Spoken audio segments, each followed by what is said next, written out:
Hi friends, എല്ലാവർക്കും movie മാനിയ മലയാളത്തിൻ്റെ പുതിയ എപ്പിസോഡിലേക്ക് വീണ്ടും സ്വാഗതം. രൺവീർ സിംഗ് നായകനായി വന്ന ദുരന്തർ എന്ന ചിത്രം കണ്ടതിന് ശേഷം എനിക്കതിൽ നിന്നും കണ്ടെത്താൻ സാധിച്ചിട്ടുള്ള കുറച്ച് കാര്യങ്ങളാണ് ഇന്നത്തെ എപ്പിസോഡിലൂടെ നിങ്ങളുമായി ഷെയർ ചെയ്യാനായി പോകുന്നത്. ചിത്രം ഇറങ്ങിയിട്ട് ഒരുപാട് ദിവസങ്ങളായിട്ടുണ്ടെന്നറിയാം. പനിയും ചുമയും തൊണ്ടവേദനയും അങ്ങനെ പലവിധ അസുഖങ്ങളായി ഇരുന്നത് കൊണ്ടാണ് വീഡിയോ ചെയ്യാനായി ഇത്രയും ദിവസങ്ങൾ താമസിച്ചത്. എന്നിരുന്നാലും ഈ പറയാൻ പോകുന്ന കാര്യങ്ങൾ നിങ്ങൾക്ക് സ്പോയിലറായി പോകണമെന്നുണ്ടെങ്കിൽ തീർച്ചയായിട്ടും ഈ ചിത്രം നിങ്ങൾ കണ്ടിട്ടുണ്ടെന്ന് ഉറപ്പുവരുത്താൻ ശ്രമിക്കുക. കണ്ടതിന് ശേഷം മാത്രം തുടർന്നുള്ള വീഡിയോ കാണാൻ ശ്രമിക്കുക. നമുക്ക് നേരെ വീഡിയോയിലേക്ക് വരാം.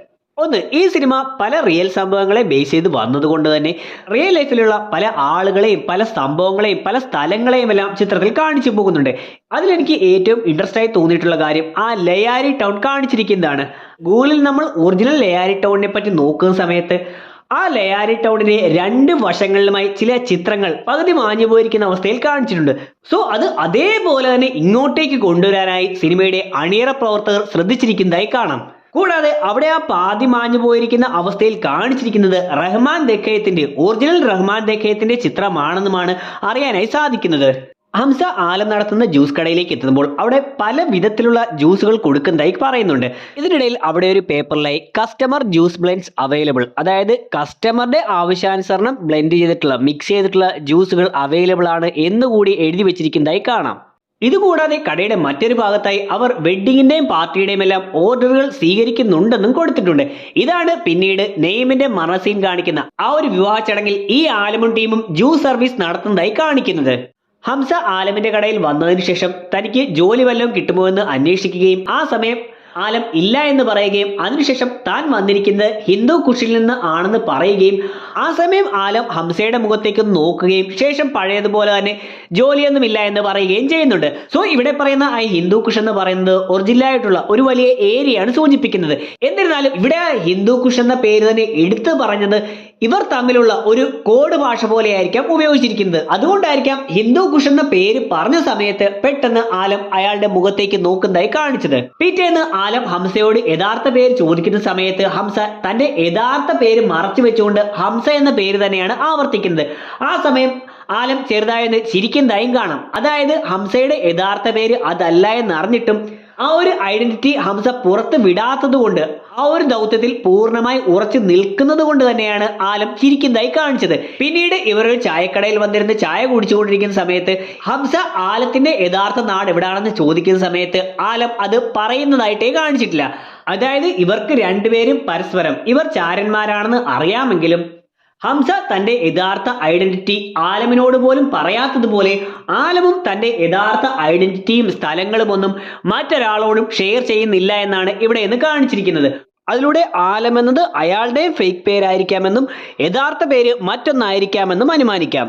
ചായക്കടയിൽ വെച്ച് ആലം ഹംസയോട് റഹ്മാൻ ദക്കായത്ത് അവന്റെ അമ്മയെ കൊന്നതിനെ പറ്റി പറയുന്നുണ്ട്. എന്നാൽ യഥാർത്ഥത്തിൽ അമ്മയെ കൊല്ലുക മാത്രമല്ല അവളുടെ തല വെട്ടിയെടുത്ത് ഫുട്ബോൾ പോലെ റഹ്മാൻ ദക്കായത്ത് തട്ടിക്കളിച്ചു എന്നെല്ലാമാണ് പറയുന്നത്.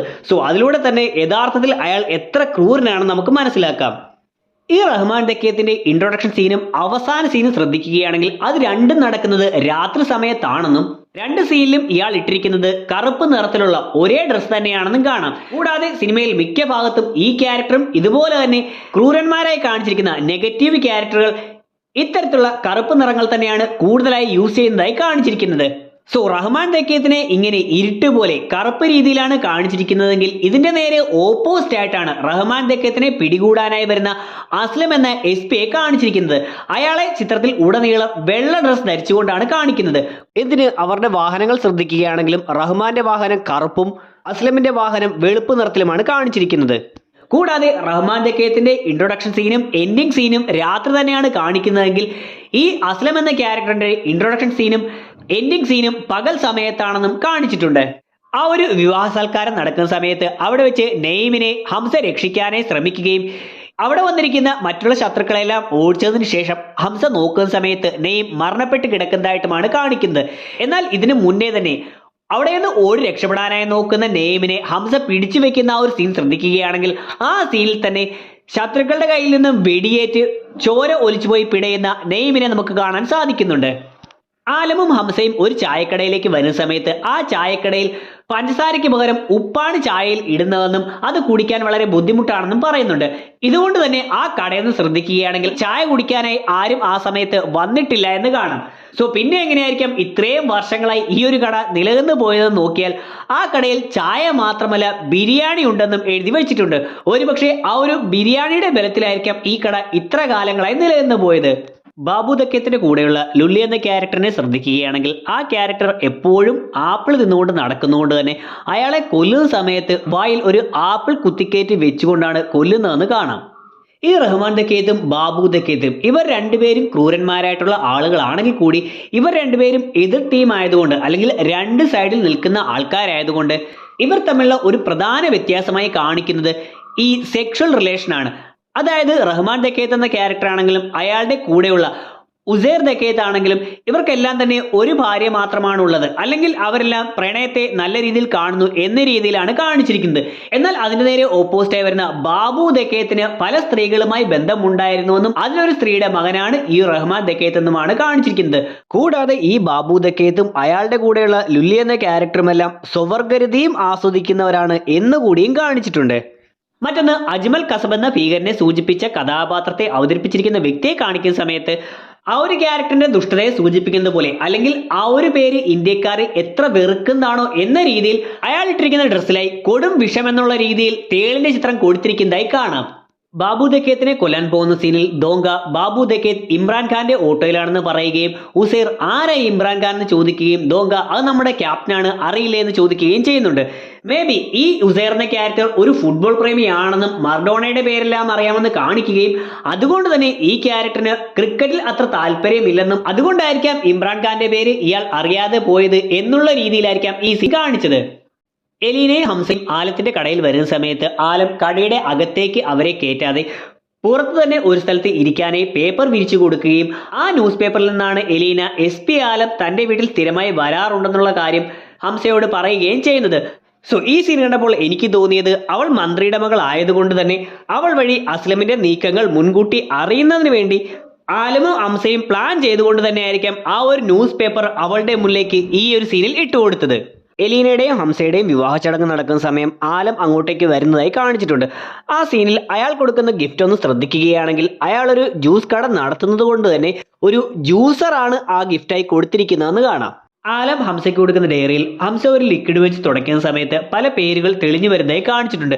സോ ആ പേരുകൾ ശ്രദ്ധിക്കുകയാണെങ്കിൽ അതിൽ പല തീവ്രവാദികളുടെ പേരുകളും അവരെ അവസാനമായി കണ്ടിട്ടുള്ള സ്ഥലങ്ങളും അവർ നടത്തിയിട്ടുള്ള അറ്റാക്കുകളുടെ കാര്യങ്ങൾ ഇതെല്ലാം ആലം ഡീറ്റെയിൽ ആയി എഴുതിയിട്ടുണ്ടെന്ന് കാണാം.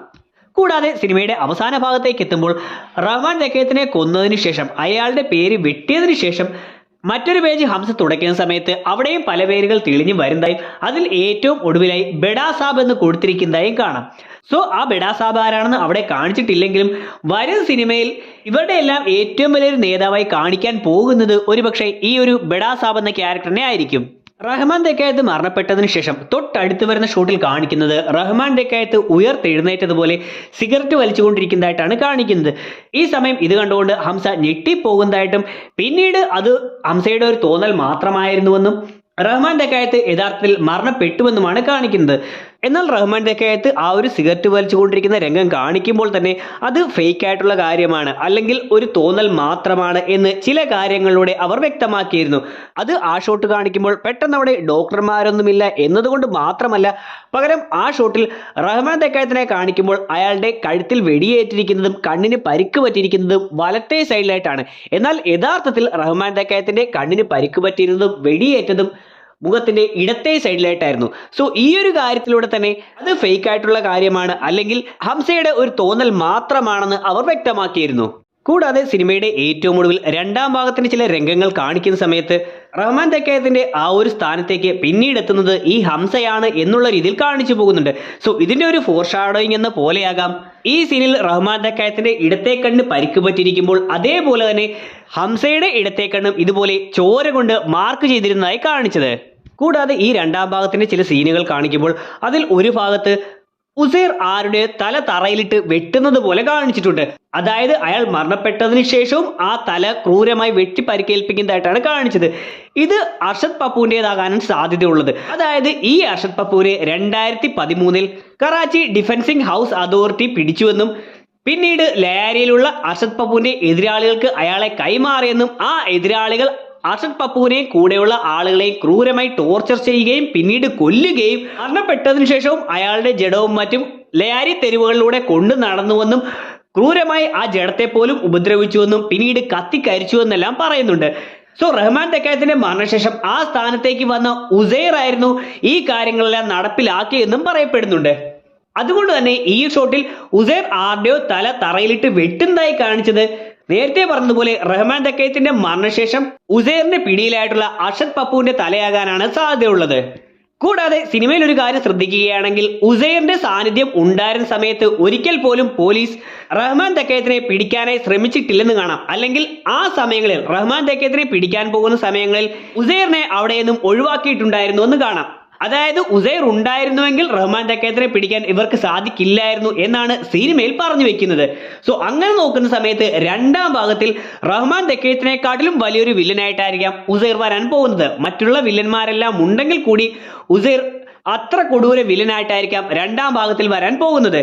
സോ ഈ ഉസൈറിനെ തോൽപ്പിച്ചുകൊണ്ടോ അല്ലെങ്കിൽ ഉസൈറിന് ഹംസയെ വിശ്വാസം ഉള്ളത് കൊണ്ട് ഉസൈർ തന്നെ ഹംസയെ റഹ്മാൻ തെക്കയത്തിന്റെ ആ ഒരു സ്ഥാനത്തിലേക്ക് ഇരുത്തിയെന്നോ ആകാം ഈ രണ്ടാം ഭാഗത്തിന്റെ സിനിമയിൽ കാണിക്കാൻ പോകുന്നത്. എന്ത് തന്നെയാണെങ്കിലും രണ്ടാം ഭാഗം സിനിമയിൽ നമ്മൾ കാണാൻ പോകുന്നത് ഈ ഉസൈർ തെക്കായത്തും ഹംസയുമായിട്ടുള്ള ഒരു വലിയ പോരാട്ടം തന്നെയാകാമെന്നതിൽ സംശയമില്ല. So that's it. ഇത്രയും കാര്യങ്ങളെല്ലാമാണ് ഈ വീഡിയോയിലൂടെ എനിക്ക് പറയാനുള്ളത്. വീഡിയോയുടെ അവസാനിക്കുകയാണ്. വീഡിയോ നിങ്ങൾക്ക് ഇഷ്ടമായിട്ടുണ്ടെങ്കിൽ ലൈക്ക് ചെയ്യാനും ഷെയർ ചെയ്യാനും സബ്സ്ക്രൈബ് ചെയ്യാൻ ശ്രമിക്കുക. വീഡിയോയെക്കുറിച്ചുള്ള നിങ്ങളുടെ അഭിപ്രായങ്ങൾ തീർച്ചയായിട്ടും വീഡിയോ കമന്റ് സെക്ഷൻ ഉൾപ്പെടുത്താൻ ശ്രമിക്കുക. ഇതുപോലെ നിങ്ങൾക്ക് നടത്താൻ സാധിച്ചിട്ടുള്ള കാര്യങ്ങളും തീർച്ചയായിട്ടും വീഡിയോ കമന്റ് സെക്ഷൻ ഉൾപ്പെടുത്താൻ ശ്രമിക്കുക. നമുക്ക് അടുത്ത എപ്പിസോഡിലൂടെ കാണാം. അതുവരെ ബൈ.